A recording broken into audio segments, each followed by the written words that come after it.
Stop scrolling. ஒரு நிமிஷம் இதை கேட்டு பாருங்க. கேட்ட டைம் இல்லைன்னு பட் ஸ்க்ரோல் பண்ண மட்டும் ஒரு டைம் இருக்கும்ல. இப்ப இதை கேளு. இந்த உலகத்துல வென்றவர்களுக்கும் தோற்றவர்களுக்கும் கூட வரலாறு உண்டு. ஆனால் வேடிக்கை பார்த்தவர்களுக்கும் விமர்சனம் செய்தவர்களுக்கும் ஒரு வரி கூட கிடையாது. எப்படி? ஒரு வரி கூட கிடையாது. இங்க வரலாறு ஒரு செகண்ட் திரும்பி பாருங்க.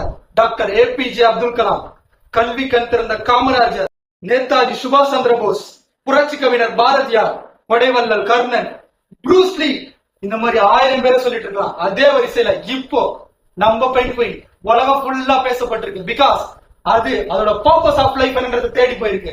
இப்போ அதே மாதிரி இந்த உலகத்துல வாழ்ற ஒவ்வொரு பெண்களும் பெண் குயினா மாற முடியும். ஒவ்வொரு ஆண்களும் மென் கிங்கா மாற முடியும். முடிவை நீ எடு. உண்மையாவே உன் லைஃப் டிரான்ஸ்ஃபர்மேஷன் ஆகணும்னு நினைக்கிறவங்க மட்டும் பர்பஸ் கமெண்ட் பண்ணுங்க. போற போக்குல hero Vijay talks subscribe and follow பண்ணிட்டு போங்க. இதே ஸ்மைல ரெகுலரா